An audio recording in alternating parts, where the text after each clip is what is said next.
How's it going, everybody? How's it going? I'm glad you're here tonight. The real Bobby Dirkens. I don't know if I'm going to keep doing this, but I'm just really having fun. I had a great response on my last video. Normally, you have my redneck alter ego, the Bobby Dirkens, on here, and giving him just a break for the next couple of days. We do have college football season coming up, but I figured I would come on here, and as long as you'll let me, and most of all, as Bobby Dirkens will let me, I'll continue to do this. So thank you so much for joining me. If you're new here, normally you have, man, you know, Bobby Dirkens, and not tonight. Though you never know when he may show up. Garrett Sanders is on here. Hey, buddy, it's good to see you. For those of you who are watching right now, this is a live stream.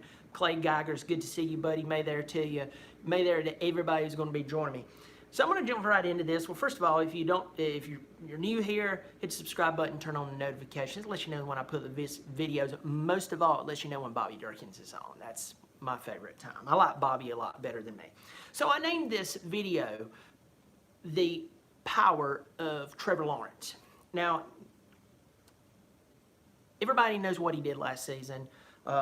Almost 3,300 yards passing. He was not the full-time starter until he got to, the fifth game? And that was against Syracuse. He got knocked out in the second quarter. So he really didn't play as many games as we'd like to say. See you in the valleys in here. Good to see you. Good to see everybody here. So when you step back and you look at those numbers, almost 3,300 yards, 30 touchdowns, only 4 interceptions. We see that. We see the national championship run. We see the playoff. We saw how powerful he was during the playoff. We saw how powerful he was against Alabama. And if he would have done that against a lesser opponent, right, we could understand, well, hey, he may be talented, but he's still a freshman. He comes out, he absolutely wrecks the college football world. He wrecks a lot of opinions that a lot of people have about him. The big names in the media are absolutely dumbfounded. And the morning after, you would have thought that they'd have walked in on their grandparents making out. I mean, they just couldn't. They were sick. It made every one of us question why we listen to some of these guys, right? And I don't blame them to a point, because you have to cover so many teams and you're supposed to be an expert. You can only be an expert on so many teams, okay? But it's extremely important to pay attention to the talent on the team so you can step back and say, this is a real contender, or you get caught up in, just because this team has this name, that logo, and this same coach, they must be really good. Or they're not that good, right? So somebody like Trevor Lawrence will really check. He's basically a great check and balance of whether people are actually paying attention or if they're just caught up in the brands of other teams. So let's talk about him. And this is where it's going to get a little touchy. There's even going to be some Clemson fans who's not going to be too happy with me what I'm about to do.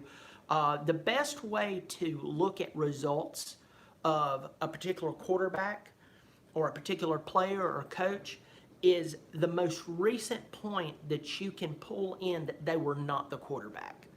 And that's very easy to do. And once again, this is not a personal assault against anyone. I'm not picking at anybody. This person is a great athlete. I still stick with they're not a quarterback, but they will make it to the NFL. They have that talent. They have that ability. They're a big guy, and that's Kelly Bryant. So I want everybody to stop here. And I want you to go back to the night that Clemson, then number 1 Clemson, played Alabama in the Sugar Bowl in the first round of the playoff. Now, I'm not going to make up any excuses. That was then. Alabama had their team. Clemson had their team. We don't want to play this what-if thing too much, because it gets silly. Okay, I agree. But that's only a season before Trevor showed up. In fact, just a few months before he gets on campus, right? A few weeks, maybe. So Kelly, being a fantastic runner, he goes out there. It's 10-6 at halftime. So when you see, if you're somebody who's not really a Clemson fan, or maybe you really didn't pay attention to the game, you just saw Alabama won 24-6. Clemson won 24-6, or Alabama won 24. I wish it was 24-6, Clemson. But Alabama won 24-6. You thought, man, they just absolutely killed them, mopped them up the floor. It was a commanding performance. I'm not going to take that away from them. But let's talk about how that happened and what that has to do with Trevor Lawrence. at halftime, it was 10-6 Alabama. Now, they've been stacking the box. They've been pressing the receivers. And, yes, T. Higgins was a young player. He was only a freshman, but he had played great that season. Deion Kane was playing. I'm thinking Ray was playing that game. I can't remember if he was hurt that game or not. Ray had a lot of issues here and there physically, but they were playing press. They were playing press, and I know the line had questions at times, but they knew that they could do it because they pressed up, knowing that Kelly is limited in throwing. He's very limited in passing the ball. That's why I say he's a great athlete. He's an NFL caliber athlete. He could go play in the league for a while if he'll switch positions. And I think that somebody's going to get in his ear eventually and tell him, hey, man, you're a great athlete. Saying you can get to the NFL is a good thing. But saying that you have to play another position, that's not a bad thing. That's just wise. You're not a quarterback.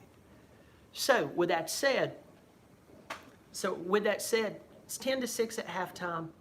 They're playing Alabama, comes in the second half. Did you know Alabama's offense only had to drive the ball 45 yards in the second half one time to score a touchdown? The other touchdown was a pick six. And the reason that they got to the 45-yard line on the other, yes, it was a missed pickup by a freshman, Travis Etienne, and Kelly got his arm hit, and the defensive lineman ended up picking the ball off, and from what I can remember, they actually put him in on a trick play and threw the ball to him for a touchdown. But see, you don't continually blitz a quarterback you know who can throw well. That, in fact, they're like, bring it on. Go ahead, bring it on. That means someone's open. James Jackson's here, says, you're my favorite YouTuber. Thank you, buddy. Washington Huskies is here. Pardon me. I'm glad you're here. I'm glad you're here out there in Seattle. You guys, you've got great seats. He sent me pictures of his seats, and it is incredible. So you step back and you say, what are you saying about Kelly, and what does this have to do with Trevor? A few months later, I was listening to one of our local sports channels, and Taj Boyd, who I have a lot of respect for, and he's part of the reason that Clemson's doing very well today, because he was one of the biggest quarterbacks up until Deshaun Watson and obviously Trevor Lawrence we'd ever signed. And he was on one of the local sports channels, and he made this comment, and I want to say this. When you're a quarterback at a school, you're going to take up for another quarterback, because that's the brotherhood of playing quarterback. And he said, that night, nobody was beating Alabama. Nobody. And I step back and I say, I'm glad he took, that's all, great integrity and stuff, but that's why we have YouTube channels like this, to where I can tell you the truth, and I don't have to take up for nobody. It doesn't mean I'm stoning anybody. That doesn't mean that I'm coming after somebody and I'm just trying to be awful, but I get to tell the truth. The truth is, that night, Alabama stacked the box and they exposed him. So what does that have to do with Trevor Lawrence? The power of Trevor Lawrence. Me going on this 5 to 6 minute talk about Kelly Bryant versus Trevor Lawrence. Trevor Lawrence makes you pay. Trevor Lawrence knows how to check off to another receiver and check off to another one, his third option, without missing a beat.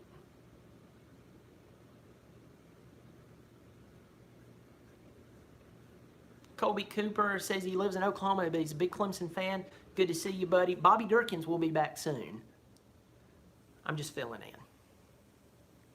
I'm glad you're here, buddy. When you come in and you blitz Trevor Lawrence, I'm not going to tell you that you're never going to get to him, because you will. But most of the time you're not. Most of the time he's going to get you. Most of the time he's going to find the receiver that is open. I remember when Deshaun Watson was playing in his very first game against Georgia in Death Valley. And by the way, Georgia in Death Valley, Georgia beat the crap out of them.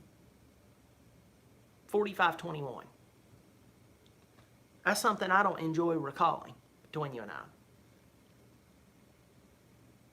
But Deshaun Watson came in, a true freshman out of Gainesville High School. Cole Stout was struggling, and I'm not going to sit here and bash Cole. I mean, one thing I can say he redeemed himself on is when he played against Oklahoma in the Champ Sports Bowl. He absolutely beat the living crap out of him. Garrett, you're right, that was in Athens. That was in Athens, you're right. See, Garrett knows. Go check out Smallville. Subscribe to him. He knows his crap. I'm looking at the schedule and it says at Georgia, and I was just glancing down real fast. Deshaun Watson was 2 of 2 and 1 touchdown on his first 2 passes in college. They were not easy passes. It wasn't one of these passes where he dumped it off and the receiver did most of the work. No, he threw 2 man passes that absolutely hushed that place, and they went, oh crap, we've got a problem.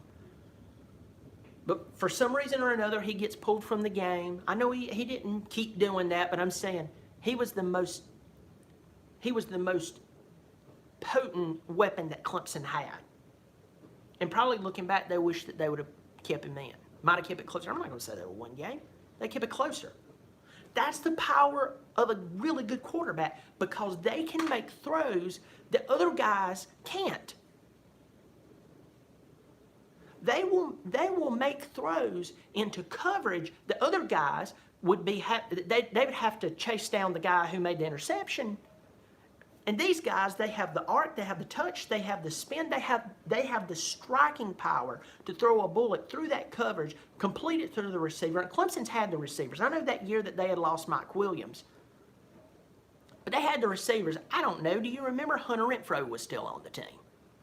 Just him alone, he's dangerous. My point is, Trevor Lawrence is a great quarterback, and I don't have to convince you of that, but the power of Trevor Lawrence really comes from his ability to come out and dissect a defense, read the defense, communicate with his coaches. He's just not out there to move around. Now, is 2 things I get. One thing that I think totally gets thrown around. General Shadowman's here. What's up, man? I'm glad you're here.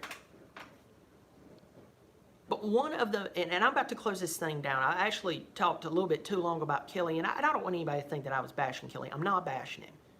But that is the difference of playing a quarterback who can throw the ball really well and not. Now, here's one thing I want to leave you with. And me and Pigskin Pete, we've talked about this a lot. And by the way, if you don't know Pigskin Pete, go check him out. He's got some big news coming up. I might know a little bit about it. Go check him out, subscribe to him, and Volunteer Roadshow, big Tennessee fan. Who cares? This guy's amazing. Go hit subscribe. Go check it out. He's got some old Tennessee players coming on. Just incredible players coming on. I mean, I can't even tell you the guests. I know the guest list. It is outrageous. Go check them out. But I want to leave you with this. Pigskin Pete and I were talking about this, and he said, you know what? The term dual threat quarterback, or he and I were just discussing it, it gets thrown around. Dual threat quarterback. What that means is, unfortunately, it's morphed into this, and it's a poor misrepresentation of what a dual threat quarterback is, because it actually nullifies itself. You throw a guy back there in the quarterback position who can kind of throw okay, but he's good at running.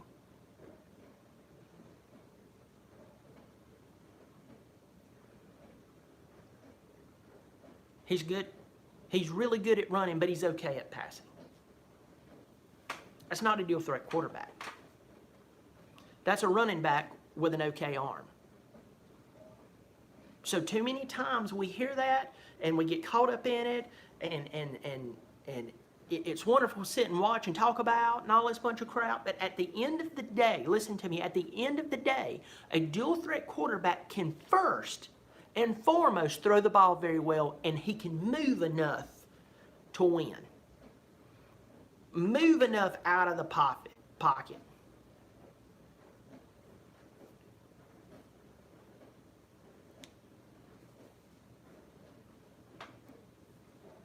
So, and I'll tell you this, Trevor Lawrence, there's one thing about Trevor Lawrence. Notre Dame found this out, and Alabama found out this fact. Trevor Lawrence is not some speedster. Trevor Lawrence can move. So you come in, you think, oh, I'm just going to sack him because he's some tall white stick back there and we're just going to nail him, knock him to the ground. Nope. Nope. You're not. He'll take off running, he'll extend the play, and give his great brain and his amazing arm and ability time to find the receiver. You match that with an incredible running back core. Probably one of the best wide receivers core Clemson's ever had. And a pretty experienced line.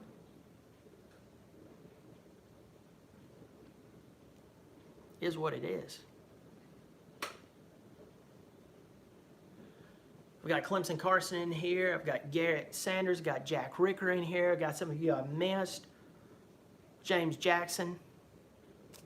Glad you guys are here. And I'm about to close up shop. And I'm going to tell you this. Somebody just said, Trevor Lawrence, SEC dog. I'm glad you're here, buddy.